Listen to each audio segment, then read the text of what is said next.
Good morning, friends. Happy Saturday. I was not going to go live today, but being in Brian LCS's chat this morning and my wife encouraging kind of like kicked me in the butt and got me in here. So here we are.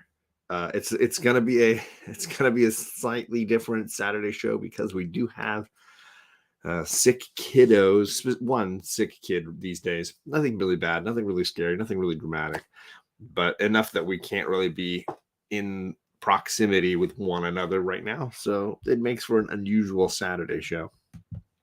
Just want to say hey to the one guy I know who was in here tailgating, my man Perry, who was trying to get me out of bed late last night to join him with Tony's show last night, and I was not having it. I even sent Tony a picture of me laying in bed. I'm like, I'm not getting up. This is not happening. Uh, yeah, I was cooking dinner when he got started, and then I ate some food, and then it was like, no, I'm not going. It's not no. I'm like the dog you take for a walk who halfway through just sits down and is like, no, you're gonna carry me the rest of the way. I'm not going on this walk. I'm done with this walk. The walk is done. It's over. So yeah, that was me. That was me last night. I was in bed in my living room, which is a whole other story. And yeah, that was it. That was it. You're not getting more out of me. And there's the guy himself who was hosting last night. So look, it's the Yarnman show today. All we need is Rod to wake up and find his way in here, and then we got a program. Just the four of us. We don't need anybody else, right? Don't need anybody. So I do have a bunch of comics around me to talk about, some books that I've been reading, some things that I've been enjoying or not in some cases. Like I said, we weren't really going to do the show today, and then I was in Brian LCS's chat, and he was like, "Oh, John's going to be on his great show," and I was like, "Oh, maybe I should go on." I even said in this chat, "I don't think we are," because Charlie has COVID, so she is sick. And so she has to be in her room, and we're all trying to be just safe about being around each other. And then my teenager, who's right through this wall here, she's a late sleeper these days, so 8:30 still seems early for her on a weekend. So the odds of me having any of those kids awake, not good. Next, my wife was like, "You realize that we have a big volleyball tournament next weekend, and then it's Christmas Eve the Saturday after that, which means we might be nearing the end of Saturday morning comics in 2022." So I was like, "Oh crap! Now you're really guilting me." So she kicked me out of bed and was like, "Get in there and do a show because you don't know when you'll be able to do another one here in 2022." So that's what wives are for. So she got me in here, and I sound stuffy. I mean, I'm around cats every day now, so that's 90% of my now life is dry eyes that are like, always itchy, and probably some layer of stuffiness constantly. I live with kittens at work, basically. It's most of it. He said that stream led to a poor financial decision getting Australian variants just because.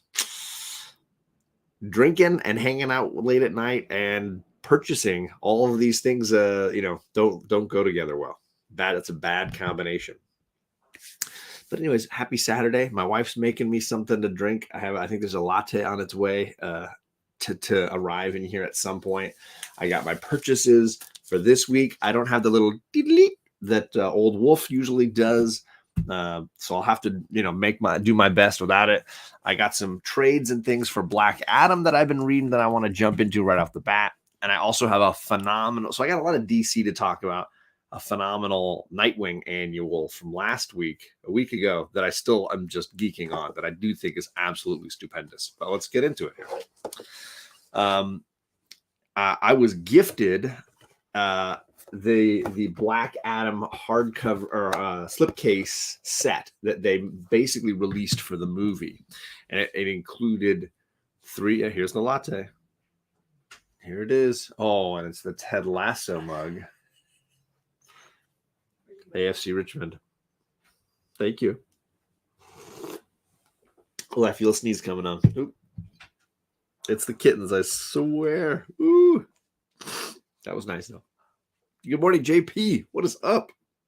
Wow. that kitten stuff, man. It's no joke. It's no joke. And sleeping teenagers. Yes, hello. So here's what that set includes. It has 3 trade paperbacks in it, and I wanna gripe a little bit about DC when it comes to their trade paperbacks. This always drives me crazy. So, anyways, the thing that drives me crazy is they rarely put the numbering on the spine. They often leave the numbering, unless it's like a really long run where they're producing a ton of trades, they leave the numbering off. And a lot of times won't even necessarily on the back tell you which issues are included in the trade. It drives me crazy the way they do their trades. That's one gripe. The other gripe is I got this set and I was like, okay, I've read a little of the Shazam. I know this is phenomenal. And in fact, I reread it and it stands up really great. If you liked the Shazam movie, this is basically that first movie, although they trade out the villain and make it Black Adam instead.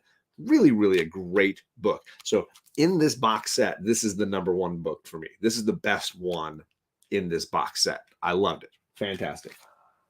So that's number 1.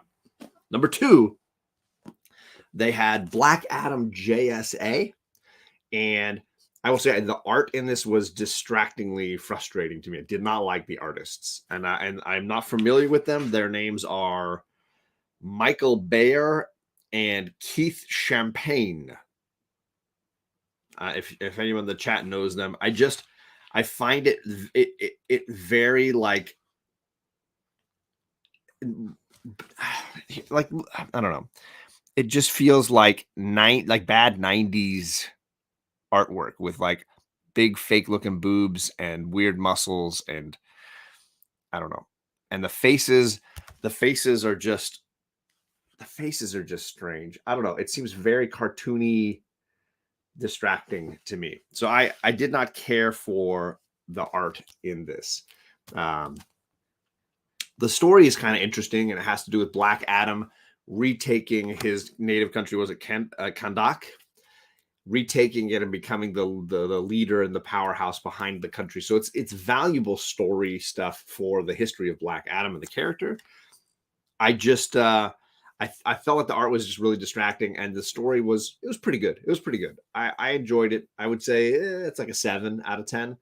I really felt like the ending was the strongest part. It just took a while to kind of get going. Some of these characters I knew pretty well. Others, I was like, I don't know that I know some of these characters, and they don't really slow down to introduce them to you. You just they kind of just hope that you know them. So some of the JSA characters are unfamiliar to me. They give you like they give you this kind of breakdown, which is, if you're a DC fan complaining about how Jonathan Hickman's X-Men has those like graphic pages where they have to give you like a ton of info, I don't know that you have a leg to stand on, because it's no different. It's no different. This is 6 issues, and they give you a giant graphic page as well, just so that you can know all of these characters. Not super familiar with Dr. Midnight or Wildcat or Hour Man. So a lot of those characters I was unfamiliar with. So that's a lot of information there to start us off. And I had to keep flipping back to it and be like, what's his story again? Who's that guy? Okay, so a little bit of that. And Nemesis, there's some villain characters. I don't think that's not even all the characters, because there's other ones. There's like a villain set. Yeah, see, look, there's another page. I turned the page. There's a whole villain page as well. Hour Man, more like Minuteman. Hey-o. Yeah, Brainwave, Eclipso, Northwind. I'm not familiar with a lot of these characters, so I'm glad they included it, but it was a lot of info. This is the one that really frustrated me. I was super pumped, and I saved this one for last. I was like, Black Adam, Rise and Fall of an Empire. I've never heard of this. This sounds amazing. I really want to read look at how many books are in here. This huge Black Adam book. I was amped on this. I was like, I haven't heard of this book before. This sounds fantastic. This is exactly what I want to read. Before I go see the movie, I want to check this out. This is not Black Adam, Rise and Fall of an Empire. That's not what it is. It's legitimately lying right here on the cover. for those that read it and know what it is, this is simply a repackaging of DC's 52. Yes, this is a repackaging of 52. They took 52, which was a comic book series that was kind of relaunching some of the corners of the DC universe. They took they took pages and parts of certain issues from 52 and put them all into one big volume so that all the Black Adam relevant stuff is together in one big book. I was furious when I started reading this and realized what it was, because nowhere really does it tell. I mean, on the it right there it mentioned nothing about the issues involved or anything. I was just like in for one thing, and I felt like I had the rug pulled right out from under me. Very frustrated by that twist. Now I don't hate it, because the 52 story had pluses and minuses. I'm a Renee Montoya fan, so her storyline I really enjoyed. I just felt like there was a ton of stuff in here that I had read and didn't really like when they did it as 52, and other stuff that I was like, okay, that kind of works. It builds on some of the stuff that's set up here, where Black Adam has his own country and he's kind of running it the way he wants to, and it's the questions of him having a global superpower nation. But I was just, I don't love 52. And so this was a very disappointing realization and then read for me. I still have a few books left at the end to read. I don't have Black Adam. Yeah, right. So turns out they still haven't, JP. So this is basically Black Adam's story in 52 is kind of the big story if you read that series. So obviously, like, the majority of the issues in some way or another connect to him. So I get the idea, and they can't sell it as 52 because Black Adam movie fans will go into their comic shops looking for Black Adam stuff and they won't find it. So they had to repackage it. I get all the rationale, but as a comic fan, it was just a disappointing read. I didn't ignore you, Rod. I was in the middle of saying something, man. I was in the middle of saying something. I did shout you out at the beginning, though, Rod, because the first two people in this chat, Rod, one, and then I scrolled down a little bit. Two, we were just missing one Yarn Man. So I'm glad that you showed up, because you were the third Yarn Man to roll in. So we're glad that you made it. The Yarn Men have reunited along with Journey and JP and Dale. Sorry, I missed Dale. What's up, Dale? Suspense and Bobby. Sorry, I missed Bobby. Bobby's holding the coffee cup up, so I'm gonna have a little some myself.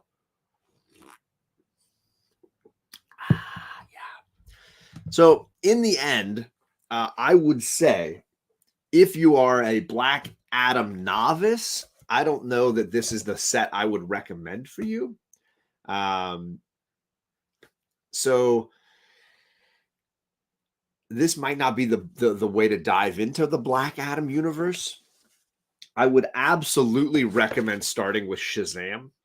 If you've just seen the Shazam movie and the Black Adam movie and you want to read comics I would say start with Shazam.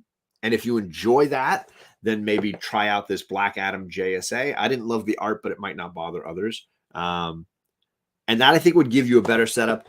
I just don't know that I would recommend this one. I think repackaging it the way they did, it becomes a very disjointed read with a lot of side characters that I'm not hugely familiar with. All the JSA lineup has changed so much and had so many characters across so many years that I feel like I can't keep up with all of them. So there's a ton of people in here that I'm like, I don't know who this is. I don't know who that is. And there's no slowing down because they had to remove a ton of stuff. You can't fit 52 comics in here. That's you're talking about a couple of omnibus at that point. So what they do give you, you have to kind of have a lot of awareness of the universe to make it work. That would be my complaint of that repackaging. So yeah, I know this is an unusual case in the sense that I don't know that they've done it before. And that that mini series. I don't know if it's called a mini series or a maxi series or whatever, but 52. And I don't think it was called New 50. It was just called 52, right? It was like a book every single week for a year in the DC universe, and it basically for each issue it was like 52 week 1, week 2, week 3, and you know, some of them had important significance. New characters were formed. Renee Montoya becomes the Question in one of those. So there's some keys, I guess you could say, but as a whole, it was quite a long and inconsistent event. So repackaging it like this, I don't know that that works really well. I think if you had read the whole thing, and I had read parts of it, then maybe this is like the abridged version where you can get to the meat of it. I don't know. It just feels like a flawed design on most every level. We got Carrie in the chat. What is going on? Yeah, hashtag hear me out. Wearing some of that Jen and Mars swag today. Rod said he slept in to clean the house. Dad is coming over. Oh, you guys gonna watch a game together or something? JP says, yeah, hard to keep track of those characters for X-Men fans that have only been following for 4 or 5 characters. I mean, right? This is fair. This is fair. Vinny says, sounds like a maxi series to me. And I don't know that they've ever released it in a collected edition unless they've done like 3 or 4 trades or however they've done it. I don't know. I get that too. I can totally understand this complaint. So I think that there's a ton of similar attitudes as an X-Men fan about X or as a JSA fan about JSA, because I know that I talked to Mark about the golden age that DC is relaunching right now. And they were among his favorite books of the last couple of weeks. And I read them and I'm like, I'm confused, I'm bored, and I'm not interested.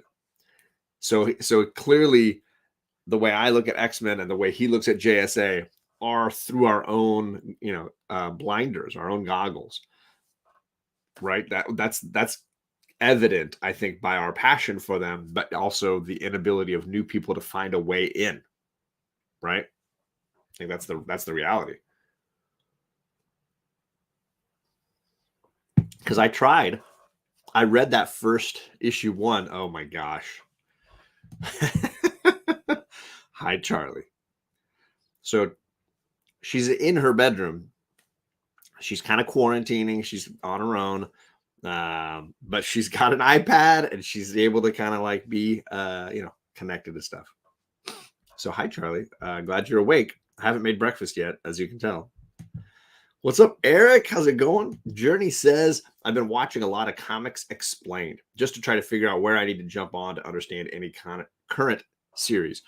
So that's a great shout out, because I will say Comics Explained, I use them as an example a lot. Yeah, Charlie's got the Rona, and she's doing all right, just sore throat. She's doing okay. But yeah. So I use Comics Explained a lot because I hear people tell me that the only way to be a successful YouTube channel is to talk about spec books and to talk about speculation. And then I mention people like Comics Explained all the time, who I think is arguably the most successful comic book YouTuber we have. And he doesn't do any of that stuff. His stuff is all about reading, all about books, all about stories. He just does it really well. And he's done it so long, he's built an audience. So I kind of feel like he's an example of ways to make comic book YouTube channels and not have to bow to the speculation gods. Not that there's anything wrong with that, but I don't feel like we need more of it. I feel like everybody's doing it. Everybody seems to have their like 3 books that you need to buy, 5 books that are underrated keys, 10 books that are on the rise, whatever. Like everybody has that stuff. I don't feel like there's a lack of that, but I do feel like there's a lack of what Comics Explained does. On YouTube especially, there's a lack of that. On Instagram, there are people like my guy Albert Loves Comics, who is a great example of doing stuff like Comics Explained does, but he does it in a short form for TikTok and Instagram. I think he's an absolute great resource. the hilarity is I don't even follow Comics Explained, but I'll go to his channel if I'm looking for something. I don't want it in my feed. I can find him easily, so there's no worry for me. I don't usually follow the really big channels. Like I check in over on Pop Culture Philosophers, but I don't actually follow Robbie because he reads all the same books I read, so I don't need the info from him. But I always check in on his channel when I want to hear stuff because Robbie's another channel like Comics Explained where it's all about the books. It's all about the reading, and those are channels that are incredibly valuable resources that are not just here to give you speculation or money spending advice. Great channel and resource. I'm not sure why more of our community doesn't give that channel more love.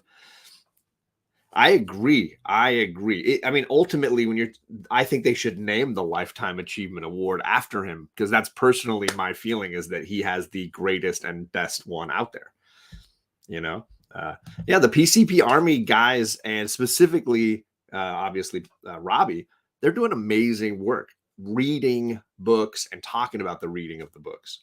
So I'm all for it for sure. I just usually don't follow channels when they get above like 2,000 subscribers. I'm like, yeah, they don't need me. I'll check in when they're doing like they don't need me. So I usually those channels I follow them on Instagram, but I don't follow them on YouTube. That's just me. I prefer to hang out in the live chats for the channels that are smaller. That's just always been my preference. So nothing against Robbie or Comics Explained or any of those guys. That's not usually what I follow. Comic Storian I don't know that one, Journey. That's a totally new one to me. So I may have to look at that one because I've never heard of it. Eric says we need more lists, like 3 books that change the way. Ooh. Eric hitting on some gold here. Eric dropping some knowledge. This is I like this a lot. I like this a ton. I'm feeling this vibe right here. This is it. Gore Vidal says, Morning for the Love of Comics is a great YouTuber from India, one of my favorites, along with Earl Grey from Germany. Excellent recommendations of American and European comics, which I would say is probably a challenge, right? American YouTubers often ignore European comics a lot, so you don't have that recommendations coming. I mean, Rod, right? Rod has the best reviews. Usually it involves him saying, I haven't read this one yet. JB says it's why my favorite thing I do is the indie show, and somehow it's the least watched. I love the indie show, and I totally agree. And when I've several books like East of West, when I was reading and I couldn't keep up with you, I would read a new volume and then watch the show and leave a comment on it just so that you knew where I was on, because it's a fun whenever I start a new Image series or whatever, I always go to see, has JP started doing this? I want to see what his panel said about it. What's up, Kevin? I don't think I said hello to you, but hello. So yeah, I think people who get frustrated with the spec thing just need to find those channels, the ones that Journey and that the rest of you are mentioning, because I think there are great YouTubers out there doing reading discussions. People like Nick Comic Culture, I think people like Jen and Mars. There's a lot of really great discussions going on there. It doesn't always have to be about spending money, right? Speaking of a book that didn't ask you to spend any money, or I don't think anybody's specking on, I loved this issue of Nightwing. I rarely run around saying, oh, you should really buy that annual. It just doesn't, it's not something that you say or hear very often, but this Nightwing annual is phenomenal. And there's several reasons why you should check it out. Firstly, we get the entire backstory of this character. I think he's called Heartless. This villain who has been kind of running all the way through the current Nightwing story. We get his entire backstory. We reveal his identity.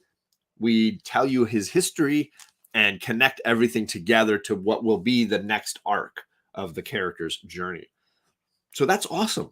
That's really cool. Like vital informational stuff. Second, we get doggies. Charlie's going to read this the second I'm done, I have a feeling, if Charlie's still in the chat. We get doggies. We get the introduction of Bitewing, which is basically a 3-legged dog superhero to help Nightwing out. Come on. I mean, come on. That's phenomenal. It's very good, very entertaining. And lastly, maybe the most emotional and my favorite story in the whole thing, we have a relationship between Dick Grayson and John Kent that has been hinted at and discussed at several points through the Son of Kal-El series and the Nightwing series. This idea that with Superman gone and Batman, in the poorhouse and not really doing his diligence, you have this wonderful relationship between John and Dick Grayson. And this annual does a phenomenal job of connecting the two of them. And what I love about it is the constant flashes to Batman, where you see Dick Grayson and the way he was trained and he was brought up, and he's picking a better way, or at least a more appropriate way that would fit the needs of John Stewart. Absolutely a great book. And you don't say that about annuals. How often do you say that an annual is vital and powerful and impactful read? It's this is it. This is it. The 2022 Nightwing annual is easily the best annual that you're going to read probably in years. And you need to read this. You need to read this. This is phenomenal. Yeah. All three stories are bangers. My man Mark is in the chat, and Mark, we were talking about you and I and how like my niche of X-Men and your niche of JSA, and how like sometimes it's hard for new readers to find their way into these worlds because they don't necessarily slow down for newbies. They don't necessarily open the door for novices. So we were talking a little bit about that because I was reviewing or discussing the 3 volumes in the Black Adam slipcase set, and how I loved the Shazam. I liked the JSA, and I'm really frustrated with the bizarre repackaging of 52. So that's mainly why I chose that thumbnail. I am ready to watch Black Adam, but I'm not going out to the movie theaters for it at this point. So I'm waiting for it to be streaming. I may just rent it at some point because it's not on HBO for another few more weeks. I may just wait until it's on HBO, but it is coming up. I will be watching it. Absolutely, I'll be watching it. I don't miss a comic book movie, period. Like I don't usually skip them. I mean, yeah, I don't think I've missed any. I'm trying to think. I mean, I watched the bad Suicide Squad movie. I've watched the, Birds of Prey movie. I've watched them all. I see them all. 3 really great stories. Yep. It's because John doesn't like Batman that much. I don't blame him. I don't like Batman that much. I'm the rare DC fan who prefers all the other characters in the Batman universe except Batman. For me, some of the best Batman stories are the ones without Batman and the Joker. You could separate those characters out and you'd get in my opinion, the cream of the crop from that stuff. I don't blame you. I don't blame you. You can tell a lot of times by the trailer what you're in for and whether you're going to enjoy it, right? So why spend your money on it? I don't blame you. I stick to the Hulk 1 ongoing series. Is confusing enough for me. I mean, I get it. I get that. Lobo is your guy. Perry might still be in the chat. I know he's a big Lobo guy. He's hoping that they make that Lobo movie happen. It's going to be streaming on the 16th. Perfect. Look, less than a week away. Then I'm absolutely in, and I will sit with the hopefully all healthy ladies in my house, and we'll watch it. Okay. I mean, Lobo's your main man. My main man, Lobo. So yeah, anyways, I wanted to shout that out. If you haven't read it, please do. Somebody texting me. Or nope, I bet it's JP's video going live. No, Perry's going to go gaming in 30 minutes. Perry's gaming in 30 minutes. There you go. JP says, it's so funny. I read the Nightwing annual, then the Batgirl annual, and the completely opposite approaches. Batgirls was literally just an issue of series, and people like skipped to be confused. There you go. That's kind of a drag. But that Nightwing annual is totally worth it. We got Bueller in the house. Bueller's got holiday Bueller boxes for sale. So if you are looking for fun mystery boxes to put under the Christmas tree, or you want your spouse or your kids to buy something for you that's a fun mystery box, Bueller boxes are always bang for the buck. I've purchased several myself. Absolutely worth buying. And I know he's got some. And is it Ninja Funk? He's got some variants that he's been selling. So if you're looking for some holiday stuff, he might be the guy to hook you up. See, I would be rightly confused if they just read issues 12 and 13. Okay, well, there you go. Let's see here. Let's see. Comics that changed how you read them is a topic for discussion one day. There you go. There it is. See, I totally agree. Totally agree. On the DC front, I loved the end of the first arc of Poison Ivy, and we discussed it a little bit on my channel with Alec the other night.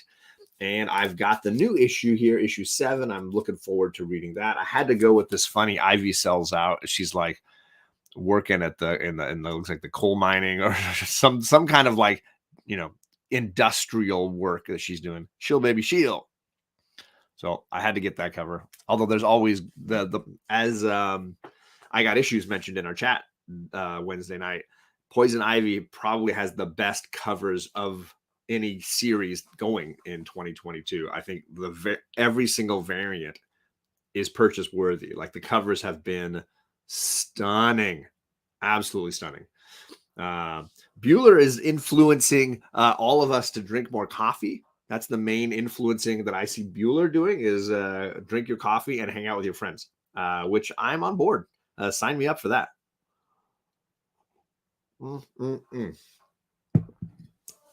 I got, let's see, one more DC book to mention, and then Mark can take a break and feel like he was here for all the DC talk. Because I got the last one I snagged mostly because I loved this Batman cover. This is Batman 130, the Zdarsky run, and the finish of the fail-safe storyline, which has been pretty good, pretty entertaining, an action-packed, speedy read.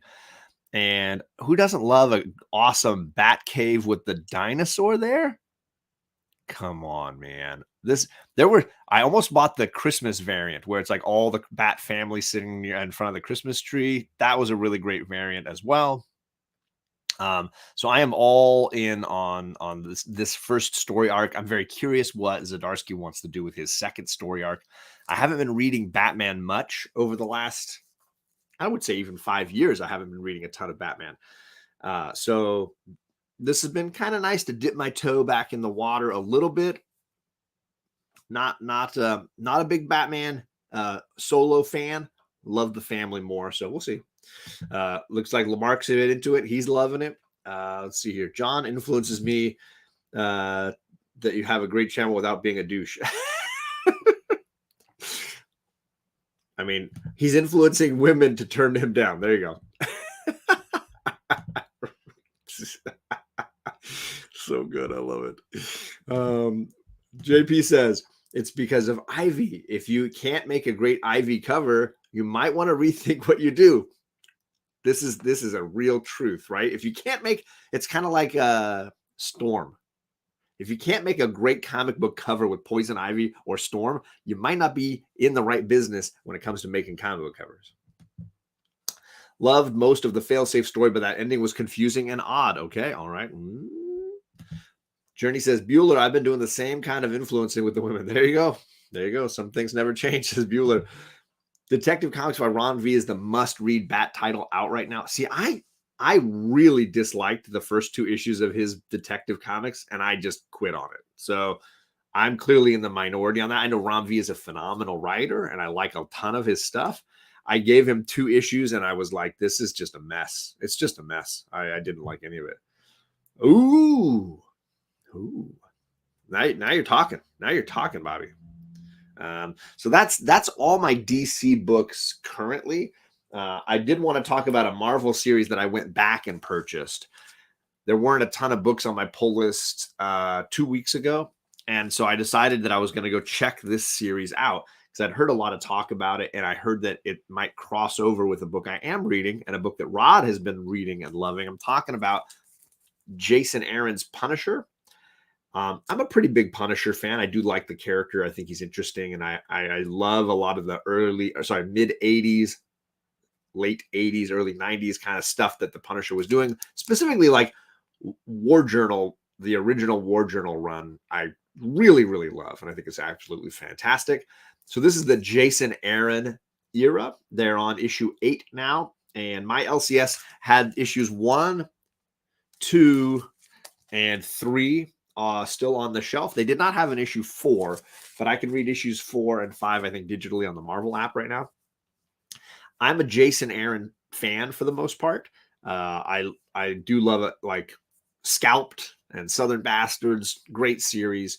So yeah, I went back and checked it out. It was really good. I think I think there was definitely some like overhyped media anger about him changing his logo. But if you read the books, and this is where Mark and I always feel like we're just like preaching this concept. If you just read the book and give the story a chance, the change of logo makes 100% logical sense in the story. It's not a political anything. It is Punisher becoming the head of the hand, right? The ninja organization bent on world changing dynamics.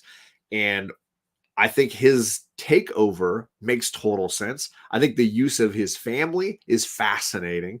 I think this could be a very vital Frank Castle story long term. So I'm shocker, but I'm enjoying it more than the rebooted Daredevil that Zdarsky restarted at issue 1. I like this way more, and I've only read 3 issues. So for me, I'm totally in on this. So I may have to go and hunt down an issue 4, and then I think my LCS has 5, 6, 7, and 8, and I might just jump in on that. It probably is a second print. It probably is a second print. No, I don't think it is, because it's got all the like ones. It says 1111. Usually there's a 2 there at the end of the barcode when it's a second print, but I could be wrong. I wouldn't be surprised. I just wanted it for the read. For me, I don't think there was any like spec value to any of it. Or are you talking about? Sorry, I think you meant issue 2. I think you meant issue 2 was a second print. This is a second print. Yes, it even says second printing right on it. So issue 2 is a second print, and it was. I thought the cover was cool, and I wanted to read it. So yeah. The logo change was never meant to be permanent. I totally agree. You know he's going to be back to the old logo at some point. Marvel hired the angry internet to market their book for them for free. I mean, that's a great point. I totally agree. Sorry, yeah, you were saying issue 2. Sorry. I'm wearing my glasses, but my brain's not all the way on. Yeah, Punisher 1 made way more sense than Daredevil 1. I fully agree. Fully agree. Hey, I'm sorry I missed you, backseat driver. What is going on? Station to you, sir. I hope you're doing well. I hope things are going your way. So glad. Look, I'm glad people are enjoying Punisher 2. Punisher as well, because I think it's been it was a cool series. I'm glad my LCS. I love my local comic shop. My local comic shop always is just there and supportive, and whenever I want to go back and find a book, they're always like, yeah, we can figure it out for you. So like the fact that they had 1, 2, and 3 on the shelf hooked me up, gave me the pull box pricing and stuff. They were awesome about it. So shout out to my local comic shop, Nuclear Comics, here in Orange County, California. The new logo is simply the beast that he is serving, right? And I'm excited for the concept, and maybe, Mark, you're in on this. This might keep me reading Daredevil, which I've been kind of middling on. If the plan is to have Jason Aaron's Punisher and Zdarsky's Daredevil fight, I'm in on that. I am all in on that, because I know Mark is of the era of me when we would go into the local comic shops and they had wall books. Some of the classic wall books of that time were the Punisher versus Daredevil Frank Miller covers with like the red and yellow backgrounds, and Punisher shooting with an Uzi, and that Dirty Harry homage cover with Daredevil holding the pistol, and like that stuff. That era of Frank Miller Daredevil, if they're gonna recapture some of that vibe, I'm definitely in. I'm definitely in. Journey says the current Punisher series is pretty dang young. It is, yeah. This is John's Comics with sick kids or no kids. So definitely not a family, definitely not a family book, right? Classically, Daredevil and Punisher have been some epic battles. Definitely into seeing more of it. Yeah, see, Simpatico, man. Simpatico on that one for sure. So yeah, I'm in. I'm gonna try to see if I can snag issues 4 through 8 to keep up with the Punisher run because it's been a very entertaining series. So that's on my list. I'll tell you the book. So I should also mention I did grab Daredevil issue 6, and the only reason I bought this is because of how much I like the Punisher. I've really, ever since the renumbering of Daredevil, the story has been kind of just, it feels like it just sort of meanders. It doesn't really have intensity or immediacy. It does have a kind of lackadaisical, I don't know where this is going attitude, which is weird because Chichetto and Zdarsky never had that vibe. For 36 or whatever issues, it had constant intensity and just was go, go, go, go, go. It never slowed down. So it's weird to feel this like lackadaisical vibe to the book. So I have not been loving this Daredevil. I will say issue 5 was pretty good, but I still feel like I'm waiting for it to find its feet. I'm digging current Daredevil. Just can't get. Oh, sorry. Maybe he meant I'm not digging current Daredevil. Just can't get into it. The art's solid though. Yeah, I love Chichetto's artwork is phenomenal. Absolutely great. What is up, Super Russ 9000? Good to see you, sir. So I did grab that Daredevil, and I will probably keep going with Daredevil, but only because I want to see what happens when those two characters meet. Daredevil right now feels like what we expected when he took over the hand back when Diggle was writing it. It's slow, but it's building. That's very accurate. Perry's now switched. He's no longer gaming. He's back to comics. I like this. I love this old logo, man. I miss that logo. Good to see you again, Perry. I hope you hit the like button both times. I get to double that algorithm, make that algorithm magic. So the book I'm going to read the second I leave this stream, the first thing I'm going to read is this. I've been holding off on reading this. I wanted to give it my full attention. This is the final issue of Do a Power Bomb, and I'm sure it's going to be amazing. I'm sure it's going to make me cry. I'm sure it's going to be powerful. There's just no doubt. So I've kind of just been waiting for it. Yeah. So this is what I'm going to read the second I'm done here. Is that, and I'm looking forward to it, and I'm looking forward to getting a hardcover and probably giving away my 7 issues because I usually don't keep the indies like that. I might keep issue 1, but I usually just buy the hardcover and keep that instead. So yeah, I mean it's going to be great. I have no doubt. Let's see here. Garth Ennis doing a run of coming back. Okay, so Garth Ennis, you had mentioned earlier. With his Punisher run, so you want to see him doing Daredevil. I can see that. I have no doubt about this, and I think when it comes to listing everybody's favorite books of 2022, if this is going to be the book that comes up, I think most often. I think it's just one of those comics that I think I don't know how it couldn't. Every year there's 2 or 3 books that I think the whole community can kind of agree on. If you've read it, you like it, right? If you read it, you enjoyed it. So Powerbomb seems to be the 2022 easy favorite. Kind of like the many deaths of Layla Starr was the big hit of 2021. I think Powerbomb is probably the big hit of 2022. I think it's pretty safe to say that, I think. That just leaves my X books. So this is when people want to bail, and I totally get it. I'm still reading some X books. What is up, Chris, the comic vet? This guy, Chris, you're so nice. Every time I jump into his chat and say hi, I just want to, listen in on what the conversation's going on. He's always stopping down and recommending people's channels and my links, and it's just really nice. I just really appreciate it, man. Really kind of you. JP saying, yeah, this is my way of saying, in return, you guys should check out Chris the Comic Vet. If you haven't subscribed to Chris, he's always, you'll see him on Rob's Fat Stacks. Probably today. I think they've probably got their Only Slabs show going on today. But if you haven't, yeah, you gotta check out Chris's channel too. He was doing with Rob. He was doing a really fun series where they would each recommend a book. They've taken a little break from it, but I was really enjoying that edited series. That was a lot of fun. I was commenting every time. Yes, everybody should get the trade when it comes out. Nice House on the Lake, I know, is also another really big hit, big popular book. I will say, for me, that book has fallen off in a big way for me, but that's just where I'm at. Just don't talk. He's an anti-Princess Bride fan. He just hasn't seen it. That doesn't make him anti. He just hasn't seen it, right? I don't think that makes him hate it. He just hasn't watched it yet. Slim is in the chat. What's going on, Slim? I missed his live stream last night. There was a ton of live streams last night, and I was trying to jump between them all and also lay in bed and not really do anything. So it was tricky. But good to see you, Slim. 100% on the X bandwagon. X-Men Red. You mean this one right here? X-Men Red. I got that one right here. Is one of the favorite big two books right now. I mean, I think most people love it. It's good. Anti-Princess Bride is a high hill to overcome.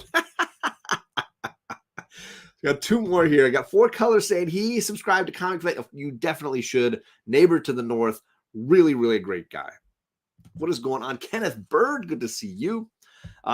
So yeah, I'm only reading 2 X titles monthly at this point. And yeah, X-Men Red is one because I just love Storm. And for the most part, the cast of characters on X-Men Red are among my favorites. They had Magneto for a long time. They had Cable and Abigail Brand for a long time. So a lot of my favorite mutant characters were here. Plus, it was a very different story. Being that it was on Mars and that there was this whole colony of mutant characters on Mars, it was not that you didn't have to know a ton of these characters because they were all new. They were all just from this last era. So that way it made a good entry point. You could just dive right in. So yeah, I have not read the new issue, but it is right there. The other one I'm reading is the one I probably like a little bit more, which is Immortal X-Men. This is Kieran Gillen taking over from Hickman. And I've really like the last issue was a phenomenal, like issue 8 was one of my favorites of November. That was a great book. So I'm excited for issue 9. I love this cover with Kitty and her back to us with Lockheed, and then a sort of like Rob Liefeld edition of Mr. Sinister with like guns and bullets and stuff. I love this cover. I thought this is amazing. Yeah. See, there's Slim. He knows what's up. Spine Ticks in the chat. What is going on, Steve? I'm assuming he's got a show going on tonight. Congrats. I believe you just passed 2,000 subscribers here on YouTube. Congrats to you, sir. And I'm looking forward to seeing the celebration tonight with Sith Lordly and crew tonight on the Spine Ticks YouTube channel. So I hope there's some big party going on tonight. Let's see here. You lost MetLife. Did you ever watch that Wednesday Netflix series? So the girls have been begging me to watch this. They've been begging to watch this. I hear it's a phenomenal show. But now we've got Charlie in one room and the rest of us in another. We got to figure out a way for her to be able to watch it. So we may just hook her up with an iPad that has Netflix and let her just binge it in there, and the rest of us can binge it in the other room. We're gonna figure out something. We're gonna get a technology way to get around this. I believe in us. Let's see here. Let's see.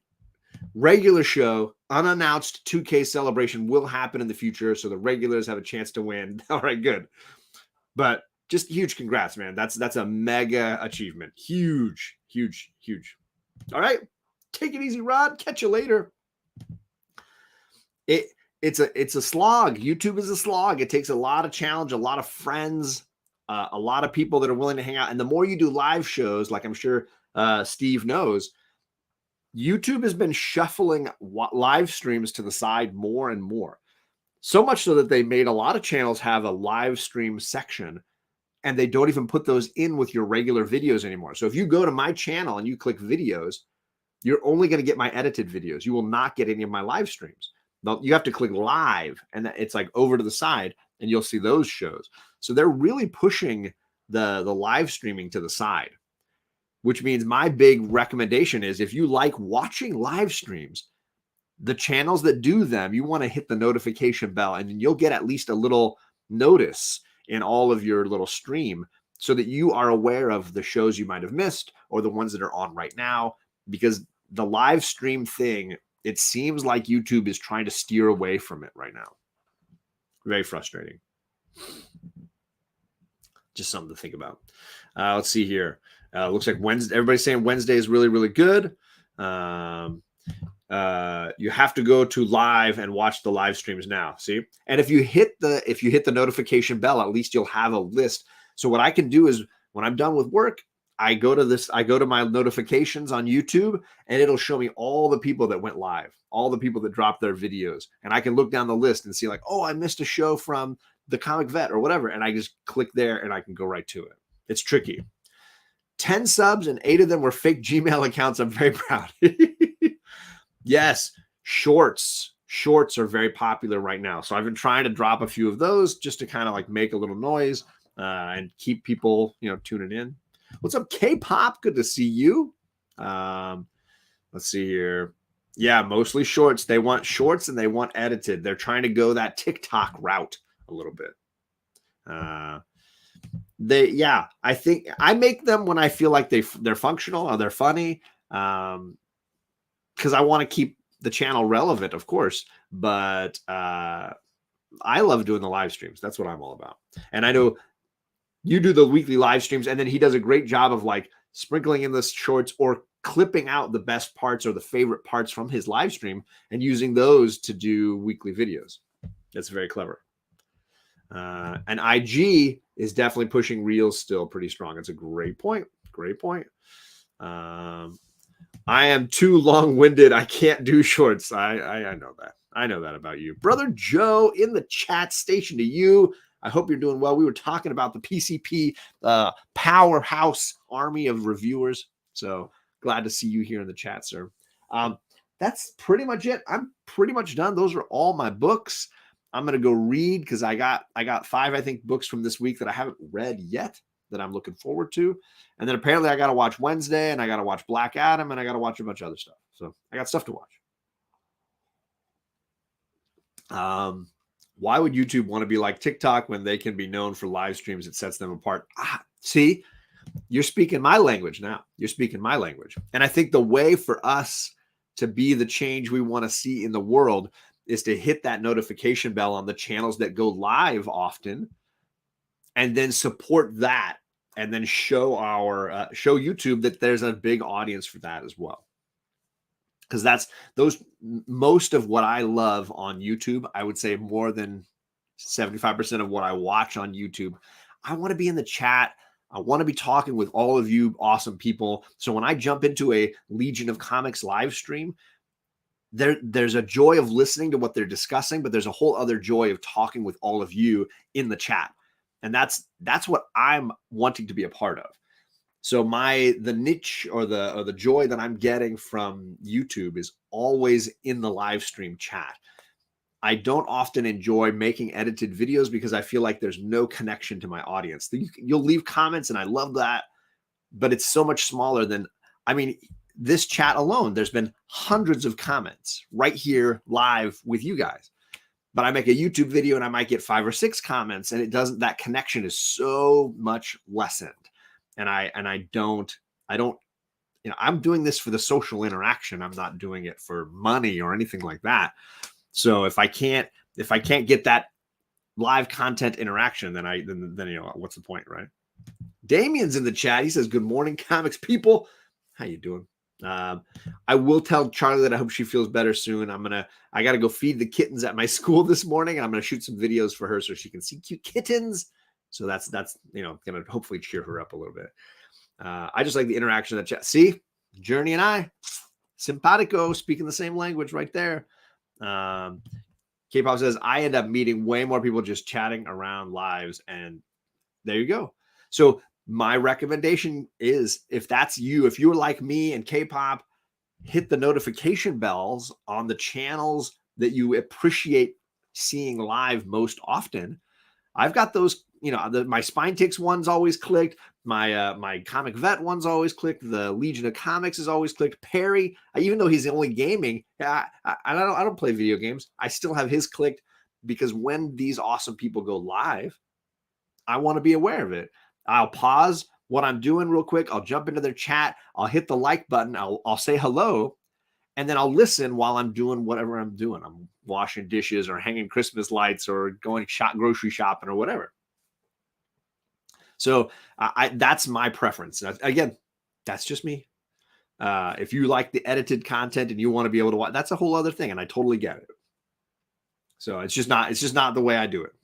I'm gonna get out of here. I've been just gabbing this whole time, and I want to read some comics. I want to take care of some cats. Hashtag cats for Charlie. And if you want to see some cats, you can see me driving around with a cat in my car on Instagram. I made a reel about driving with cats, which I don't recommend. It's probably not safe. It's not safe.